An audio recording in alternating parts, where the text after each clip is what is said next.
Meus queridos, a paz do Senhor Jesus a todos. Hoje, lição de número 11, o zelo do apóstolo Paulo pela sã doutrina. Essa nossa lição está dividida em 3 tópicos principais que são ortodoxia versus heterodoxia, segundo, a ameaça de corrupção doutrinária, e o terceiro tópico, a igreja como guardiã da sã doutrina.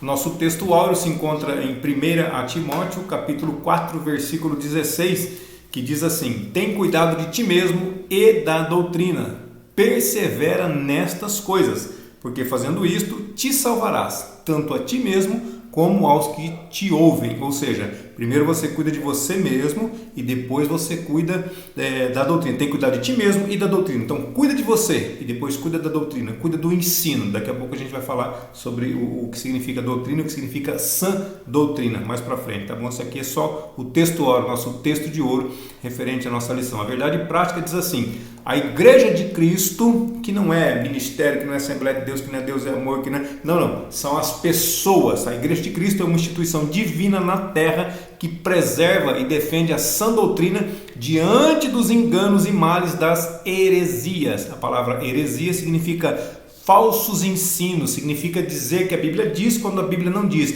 A Bíblia diz tal e tal coisa, na verdade a Bíblia não diz.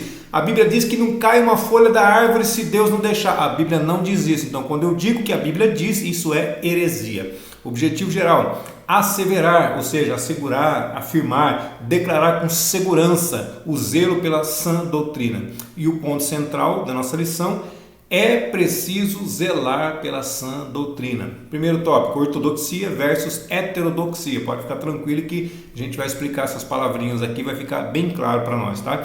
2 termos técnicos importantes. O segundo subtópico, conceito de ortodoxia. Ortodoxia significa interpretação, doutrina ou sistema teológico implantado como único e verdadeiro pela igreja. 1 Timóteo capítulo 4, versículos 1 e 2. Mas o Espírito expressamente diz que nos últimos dias apostatarão. Apostatar significa renegar, significa desertar, significa abandonar. Então, apostatarão alguns da fé, abandonarão alguns a fé. E eu abandonar nem sempre é simplesmente deixar, largar, eu não vou mais, não quero mais, não faço mais parte. Não é isso. É fazer o contrário. Ao invés daquela conversão, sabe, uma desconversão, a pessoa se converte, ela está indo num caminho, se converte e começa a ir para outro caminho. Aí ela retorna, ela volta para trás. Então, ou seja, o que acontece? Ela estava indo para esse caminho, ela volta para esse caminho. Então, apostatar da fé não é simplesmente se afastar de Jesus, não, mas o contrário, é se tornar contra Ele, é ir contra os ensinamentos dele. Tudo aquilo que você aprendeu, tudo aquilo que você estava colocando em prática, o que aconteceu? Agora você retrocedeu, você regrediu e começa a falar contra, começa a falar mal daquilo que você participava. Então, nos últimos tempos apostatarão, renegarão, desertarão, abandonarão alguns da fé, dando ouvidos a espíritos enganadores e a doutrinas de demônios. Olha só o que vai acontecer. Então as pessoas vão se afastar. Por quê? Porque elas vão dar ouvidos a espíritos enganadores. Que espíritos enganadores esses? Os espíritos maus, os demônios que estão rodeando, que nos cercam o tempo todo, que ficam o tempo todo lançando seus dardos inflamados sobre a nossa mente. E a doutrinas de demônios. Então, espíritos enganadores e doutrinas de demônios. Esses espíritos enganadores podem ser espírito humano também. Os homens também tentam nos enganar. E doutrinas de demônios, ou seja, os demônios ensinam, dão ensinamentos aos seres humanos do que fazer, de como fazer. Olha, e você acha que, sendo eles, se Satanás é o pai da mentira, o que você acha que os demônios vão ensinar? Coisa boa? Não, irmão, vai ensinar só coisa ruim, vai ensinar coisas que não devemos fazer, na verdade. Pela hipocrisia, continuando aqui o versículo 2, pela hipocrisia significa falsidade, significa fingimento, pela hipocrisia de homens que falam mentiras, tendo cauterizado a própria consciência. Queimou, cauterizou a consciência, ou seja, o pecado já não dói mais, não sente mais nada. Quando errava vinha aquela coisa, aquela repreensão, mas agora não, agora já está cauterizado. Então, se cauterizou, não sente mais nada, peca, não tem problema nenhum, não dá nada. E 2 Timóteo também 1 e 13 vai dizer assim: Conserva o modelo das sãs palavras que de mim tens ouvido, na fé e no amor que há em Cristo Jesus.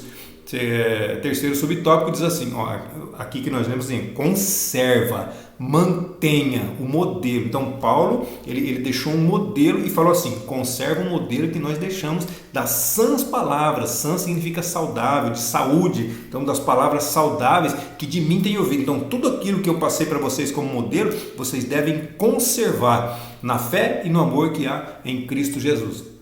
Terceiro subtópico fala conceito de heterodoxia. Se ortodoxia é a doutrina teológica, é a doutrina cristã, ortodoxia é o inverso, é a oposição aos padrões estabelecidos, é a opinião contrária à oficial. E qual que é a oficial? A oficial é a teológica, a oficial é a cristã. E então a heterodoxia ela vai contra.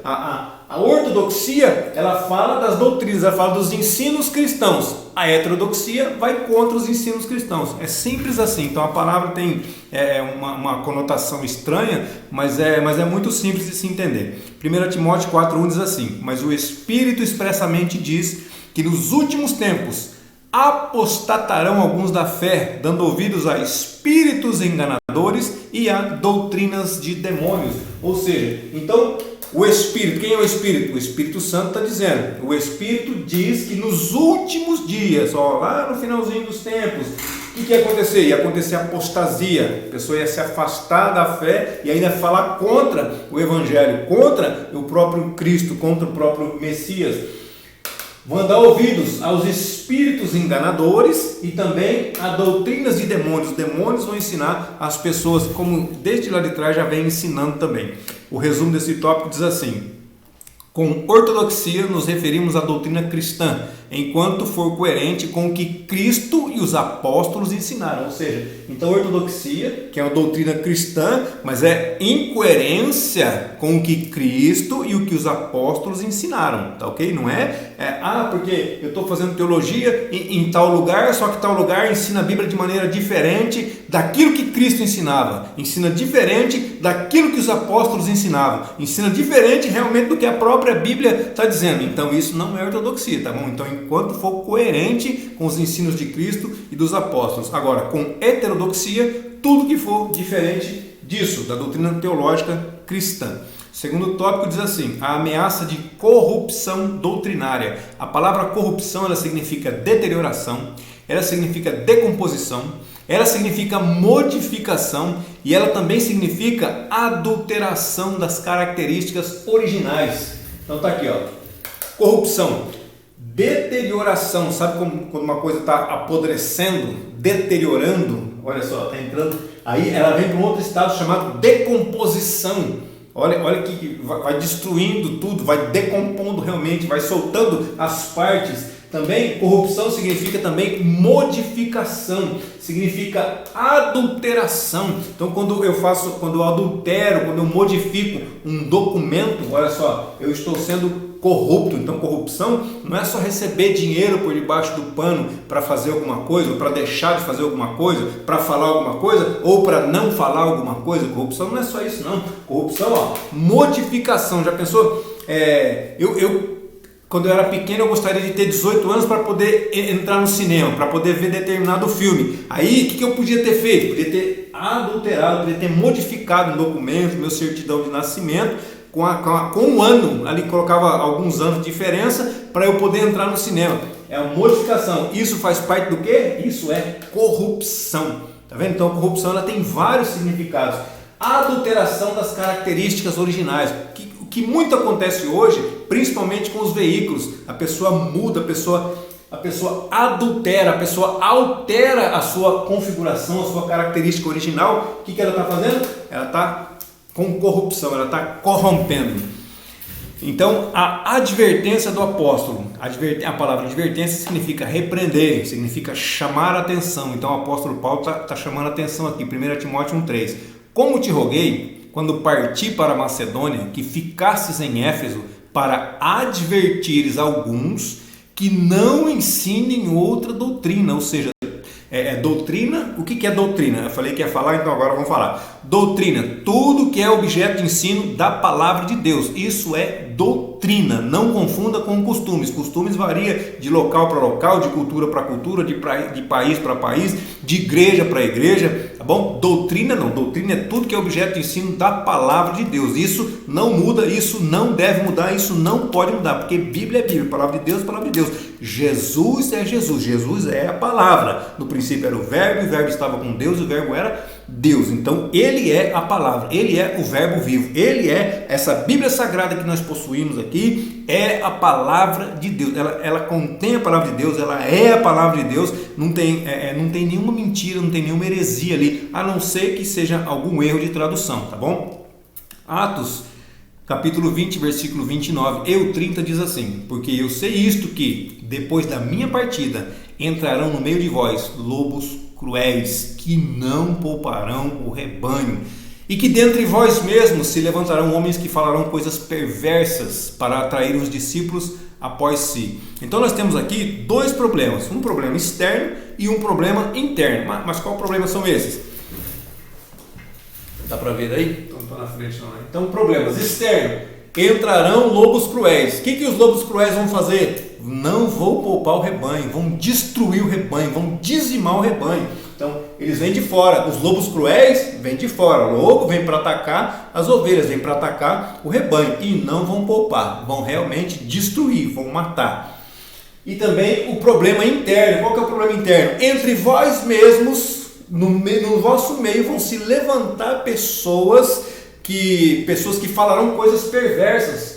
Coloquei aqui homens perversos, eles falarão coisas perversas. Mas o que eles vão fazer? Eles vão atrair os discípulos para si. Lembra que nós já falamos? Os discípulos, nós temos que ir por todas as nações fazer discípulos. Discípulos para o Senhor Jesus. Não é discípulo para a minha igreja, não é discípulo para mim, não é discípulo para o meu pastor, não. Discípulo para o Senhor Jesus. Mas essas pessoas que vão se levantar no nosso meio, aqui na minha igreja, aí na sua igreja, pessoas que vão se levantar no nosso meio, eles vão atrair os discípulos para si. Eles vão fazer discípulo para eles mesmos, como nós muitos já temos visto, principalmente nessas igrejas neopentecostais.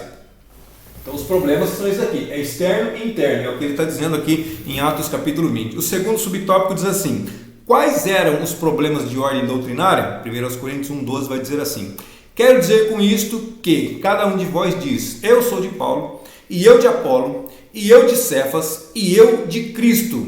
Espera aí. Quem morreu por nós? Foi Paulo? Foi Pedro?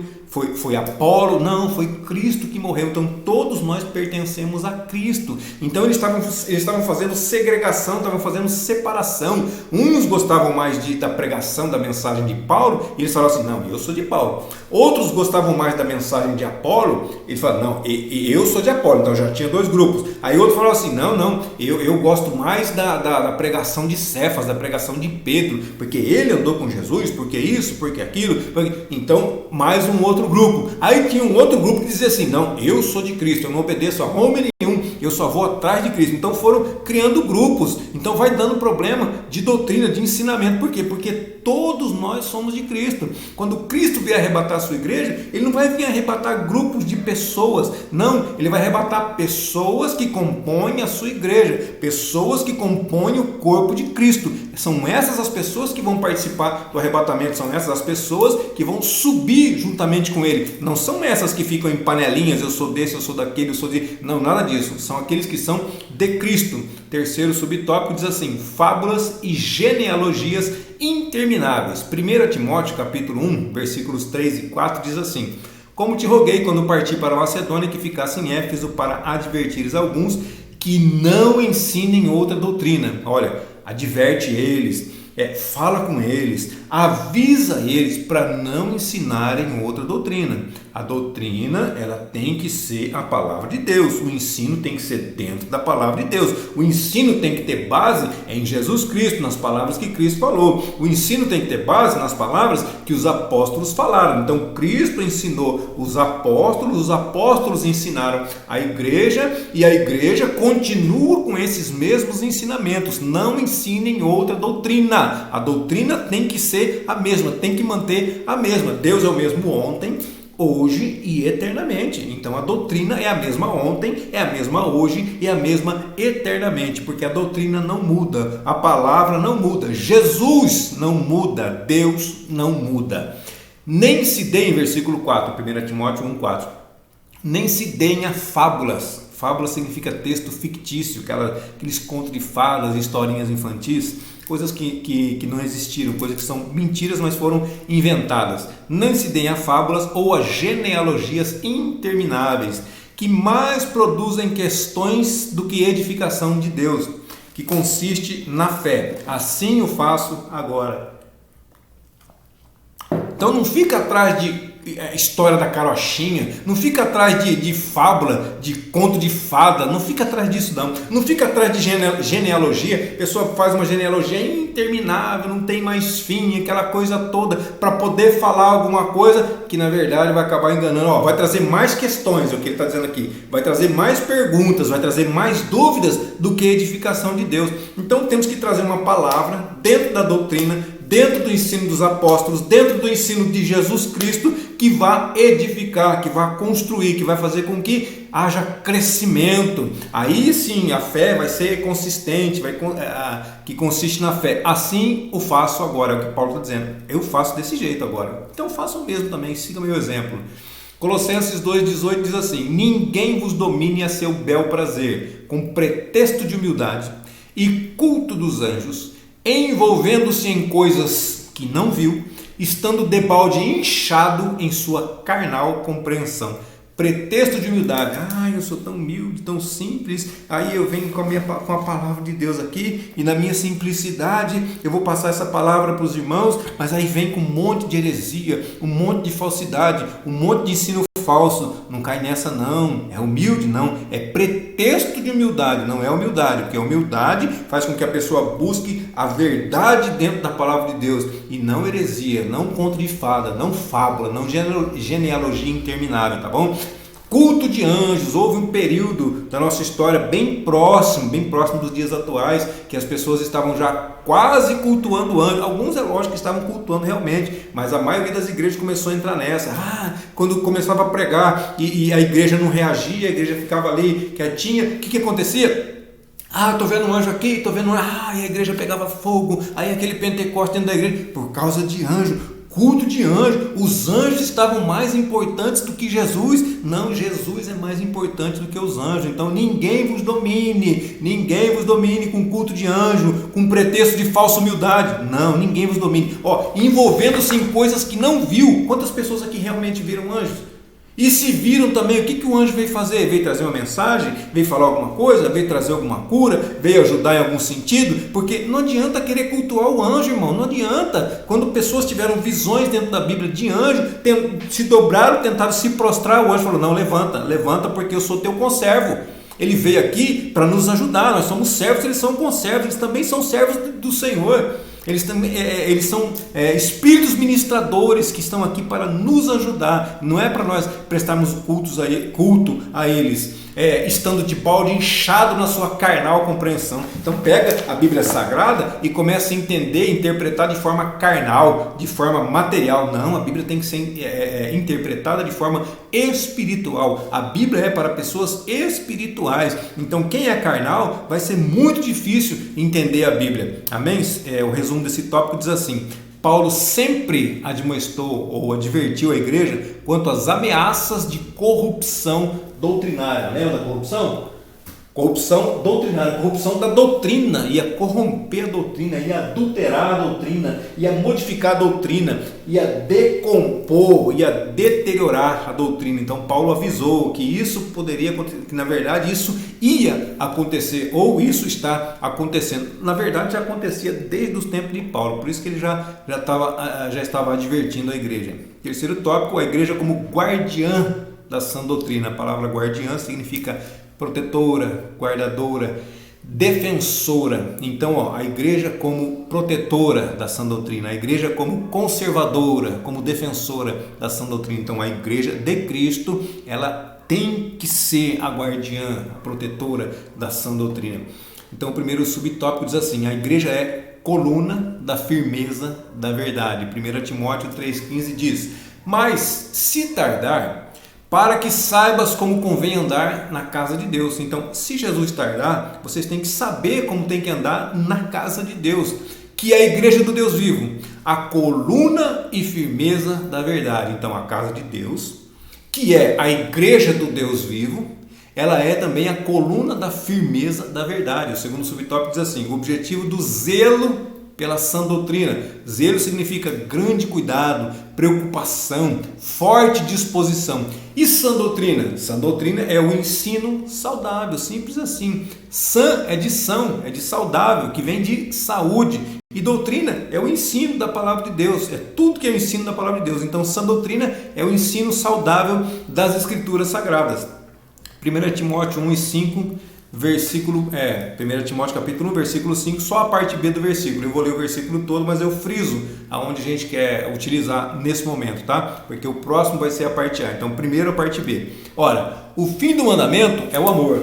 Então, o fim do mandamento é o amor. De um coração puro, de uma boa consciência e de uma fé não fingida. Então, o fim do mandamento é o amor, de um coração puro, de uma boa consciência, de uma fé não fingida. Aí vem o terceiro subtópico, a primazia do amor. O amor em primeiro lugar. É a parte A do versículo. Ora, o fim do mandamento é o amor de um coração puro. Então, aqui agora juntou, fechou o tripé. Então, o amor tem que ter um coração puro, tem que ter uma consciência, uma boa consciência, e a fé, ela não pode ser fingida. Então, esse é o tripé do amor. O fim do mandamento é o amor. E que amor é esse? O amor de um coração puro, o amor de uma boa consciência e o amor de uma fé não fingida. O resumo desse tópico diz: como coluna e firmeza da verdade, a igreja é a guardiã da sã doutrina. Então, o que é uma coluna? Coluna é algo de sustentação, é o que sustenta. Então, como coluna. E o que é firmeza? Firmeza, segundo o dicionário, vai dizer assim, que é seguro, consistente, sólido e estável. Isso é firmeza. Então, coluna é uma sustentação segura, é uma sustentação consistente, uma sustentação sólida, uma sustentação estável. Então, como uma sustentação estável da verdade, da verdade. Então, a igreja é guardiã da sã doutrina. Então, ela tem que falar a verdade. Irmão, falar a verdade, nós temos que falar a verdade o tempo todo. Não podemos mentir. Agora, temos que saber como falar essa verdade. Não é chegar e sair jogando as coisas na cara das pessoas. Não é assim não. Tem formas de se falar. Quando Lázaro havia morrido, a irmã de Lázaro chegou para ele: Jesus, se o Senhor estivesse aqui, meu irmão não teria morrido. Jesus não falou nada. Mas aí quando outra pessoa chegou, ela disse as mesmas palavras. Pode ler na tua Bíblia. Ela disse as mesmas palavras: Senhor, se o Senhor estivesse aqui, meu irmão não teria morrido. Aí Jesus respondeu para ela. Aí Jesus falou com ela. Aí Jesus disse que ele haveria de ressuscitar. Olha só, então não é o que fala, é como fala. Fala a verdade sempre, mas com cuidado e com amor. O amor com o coração puro, não é o amor com maldade, não. O amor não tem maldade. O amor com uma boa consciência e o amor com uma fé não fingida. E a conclusão diz que a Bíblia, a palavra de Deus, é a fonte genuína para a doutrina cristã. Então, não tem outro livro, não tem outra coisa, não tem outra fonte. A fonte é a Bíblia Sagrada, a palavra de Deus. Essa é a fonte genuína para a doutrina, para os ensinamentos de Cristo, para a doutrina teológica, para a doutrina cristã. Agora, o meio. Por isso, precisamos ser dedicados estudantes nas Sagradas Escrituras, a fim de que zelemos pela sã doutrina. Então, nós temos essa doutrina, nós temos a fonte genuína. Nós, que eu digo, cada pessoa que tem a Bíblia Sagrada tem a fonte genuína de revelação da palavra de Deus. Então, se você tem, o que você precisa fazer? Precisamos nos dedicar e estudar a palavra de Deus, e buscar e mergulhar dentro dessa palavra, e para que nós possamos zelar pela sã doutrina. Se eu preciso zelar pela sã doutrina, se eu preciso cuidar da doutrina saudável, então eu preciso compreendê-la, eu preciso entendê-la, e para isso eu preciso meditar, eu preciso mergulhar, eu preciso conhecer para poder cuidar, para poder zelar. Aí vem o resultado. Então, a fonte, o meio, agora o resultado. seguindo o exemplo de Paulo, nós somos chamados para zelar pelo ensino de Cristo a fim de edificar a igreja do Senhor. Então nós temos a fonte de revelação, aí nós buscamos, nós compreendemos a Bíblia Sagrada, essa revelação está habitando no nosso coração, aí o resultado é crescimento, edificação de toda a igreja de Cristo. Amém, meus queridos? Deus abençoe sua vida, sua saúde, seu ministério, sua família, seu lar, suas finanças, e até a nossa próxima aula, se assim Deus nos permitir.